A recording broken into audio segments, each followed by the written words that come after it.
আসসালামু আলাইকুম সবাইকে। সবাই কেমন আছেন? আশা করি সবাই ভালো আছেন। আমিও আপনাদের আলহামদুলিল্লাহ ভালোই আছি। আজকে আবারও চলে গিয়েছিলাম আমার অসম্ভব প্রিয় একটি জায়গায়। একটা সময় ছিল প্রতি সপ্তাহে যদি এই নেভালে না যেতে পারতাম ভালোই লাগতো না। এত পছন্দের একটি জায়গা ছিল, কিন্তু নেভাল আর এখন আগের মতো নেই, অনেকটা নষ্ট হয়ে গিয়েছে। কারণ ওইখানে যে একটি বাঁধ তৈরি হচ্ছে, তারপরে রাস্তা মেবি এগুলো আরও অনেক বেশি ডেভেলপ করতে চাইতেছে। এই নেভালের রূপ যতই পরিবর্তন করুক না, আগের নেভালটাই আমার কাছে বেস্ট লাগবে, বেস্ট মনে হবে। যেমন মনে হয় আমাদের সি বিচ কিন্তু অনেক পরিবর্তন হয়েছে, আগের মতো আর নেই।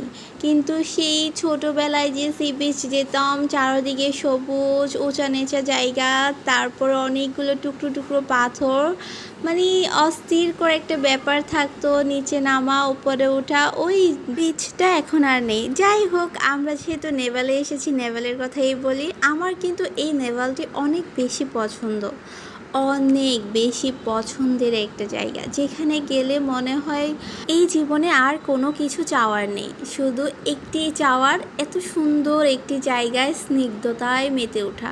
এই সোনালি বিকেলটা যদি তোমরা দেখতে চাও, অবশ্যই নেভাল চলে যাবা। নেভাল যতই ভাঙাচোরা হোক না কেন, যখন এই পানি তাকাবা দেখবা স্নিগ্ধতায় মন ভরে গিয়েছে, যেমনটা আমার হয়। সাগরের ঢেউগুলো দেখো কত সুন্দরভাবে বয়ে যাচ্ছে।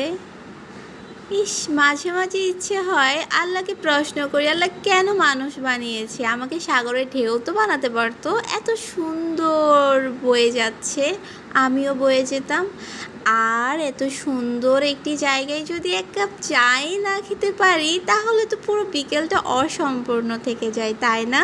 তোমরা হয়তো বা জানো আমি কতটা চা প্রেমী মানুষ, তাই তো এক কাপ চা নিয়ে নিলাম আর সুন্দর এই সাগরের ঢেউ উপভোগ করতে করতে চা খাচ্ছি।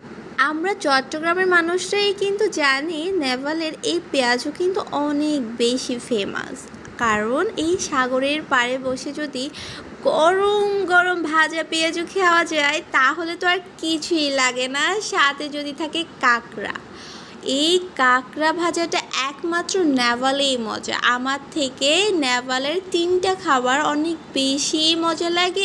এক হচ্ছে এই মিক্সারটি, আর পেঁয়াজু কাঁকড়া, এই 3টা জিনিস ভীষণ পছন্দের। সবাইকে অনেক ধন্যবাদ।